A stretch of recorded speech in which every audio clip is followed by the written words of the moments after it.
Ana dari Cisoka, Tangerang. Assalamualaikum warahmatullahi wabarakatuh. Tanggal 9 Agustus lalu, Bapak Ana dipanggil lebih dulu dari kami dalam keadaan koma di rumah sakit. Pertanyaannya, apakah Bapak saya meninggal dalam keadaan baik dan tetap keislamannya sedangkan tidak mengucapkan kalimat Allah, tapi kami sudah membisikkan dengan kalimat Allah di kuping Bapak karena yang sudah tiada. Dan apa sebaiknya kami lakukan untuk kemuliaan Bapak, khususnya untuk kami, anak-anaknya. Satu, selalu berhusnudzan pada Allah. Kalau Allah sudah titipkan sakit, misalnya koma, tidak bisa melakukan apapun. Husnudzan dulu dengan syukur kepada Allah bahwa semua fungsinya menjelang wafat ditutup untuk berbuat maksiat. Itu dulu. Terima kasih ya Allah yang Engkau cukupkan ayah kami dalam keadaan saat ini untuk menerima kebaikan saja dan Engkau tutup fungsi-fungsinya dari perbuatan maksiat. Sehingga lisannya tidak berkata yang salah lagi, matanya tidak berkata yang salah lagi sebelum ia wafat. Lalu Anda tadi sudah bisikkan kalimat-kalimat thayyibah, kalimat-kalimat kebaikan, husnudzan kepada Allah, sampai kepada Allah, Allah perintahkan malaikat untuk menyampaikan itu pada keadaan dirinya, walaupun tak terucap di lisannya. Jelas ya? Husnudzan. Setelah itu apa? Setelah itu wafat, meninggal, diselesaikan semua kewajiban beliau. Kalau Anda bertanya apa yang terbaik, satu yang tidak ada biaya menggunakan lisan saja yaitu doa. Ya, satu apa? Doa. Nah, yang kedua, praktekkan semua ilmu yang pernah diajarkan ayah dan amanat yang baik-baik. Praktekkan. Jelas? Nah, yang ketiga, ya, jika ayah berwasiat amal-amal baik, lakukan. Jika tidak ada, Anda teruskan amalan baik yang pernah dikerjakan ayah atau amal kebaikan yang ayah belum kerjakan tapi Anda niatkan untuk ayah Anda.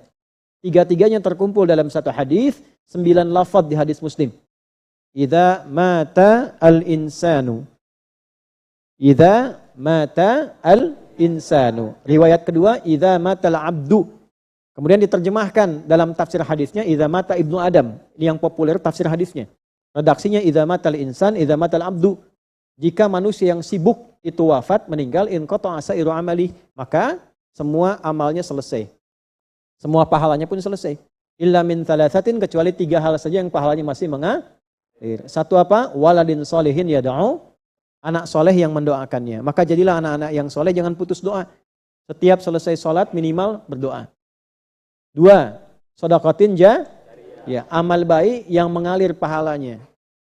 Ya, jadi apa itu? Kalau ayah punya amal baik yang sudah ia kerjakan dalam hidup, misalnya pernah ikut renovasi masjid, ya, selama orang sholat di situ beliau dapat pahalanya.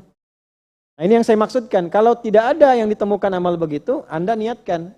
Misalnya beli mushaf, simpan di tempat penghafal Quran, niatkan untuk ayah. Ya, tidak harus Anda kasih foto ayah misalnya di mushafnya. Ya, tidak harus demikian, cukup Anda niatkan, ya, kemudian dengan izin Allah, ya, harapkan cahayanya, kebaikannya sampai kepada beliau. Jelas sampai sini? Ya, ada yang umrah misalnya, ada yang haji menjadi badal, itu boleh dilakukan. Ada yang ingin puasa diniatkan untuk ayahnya yang wafat, boleh dilakukan. Ya, ada yang untuk kurban diniatkan bagi Allah, karena Allah bagi ayahnya yang wafat, boleh dilakukan. Jelas? Nah, yang terakhir, ilmin yuntafa'u bihi, ilmu yang bermanfaat. Banyak orang menafsirkan kalau ini pernah jadi guru, kan, pernah mengajar. Tidak juga. Jangan batasi di situ. Seayah-ayahnya ayah. Tuh. Saya akan selalu kangen dengan suara ibu itu. Nah, itu. Seayah-ayahnya ayah sudah pasti punya ilmu ayah yang mengajarkan anak ayah itu menjadi baik dalam hidup. Oh, tangkap tuh. Seayah-ayahnya ayah sudah pasti memiliki ilmu ayah untuk mengajarkan anak ayah itu menjadi baik dalam hidup. Ayah pernah minta Anda sholat? Sholat, nak? Pernah? Pernah diajarkan jujur? Pernah? Pernah diajarkan baik? Pernah? Pernah diajarkan jangan berkata kasar? Pernah? Ketika Anda praktekkan itu, diniatkan kepada Allah untuk ayah Anda, seketika pahala mengalir untuk ayah. Gitu. Makanya saya sering katakan gini, kalau bisa anak-anak bapak ibu, anak saya, anak kita, usahakan ngaji pertamanya dari orang tuanya. Minimal Fatihahnya. Ya, ketika meninggal anak itu baca Fatihah, setiap baca dalam sholat itu jadi cahaya di alam kubur untuk ayahandanya. Usahakan. Usahakan pernah di lisan kita itu membimbing anak. Nah, itulah ilmin yuntafa'u bihi. Ingat, makanya kalau sudah dapat Quran, Ya, saya selalu katakan pada anak-anak kami di pesantren juga di sekolah, ya, terutama ayahnya yang sudah meninggal, kalau kangen tuh baca Quran. Atau sehari kalau ada nggak sholat tuh ingat, nggak jadi cahaya buat orang tua. Nah, itu yang membuat kita semakin rajin meningkatkan ibadah itu ya. Insya Allah, insya Allah. Yang terakhir ya.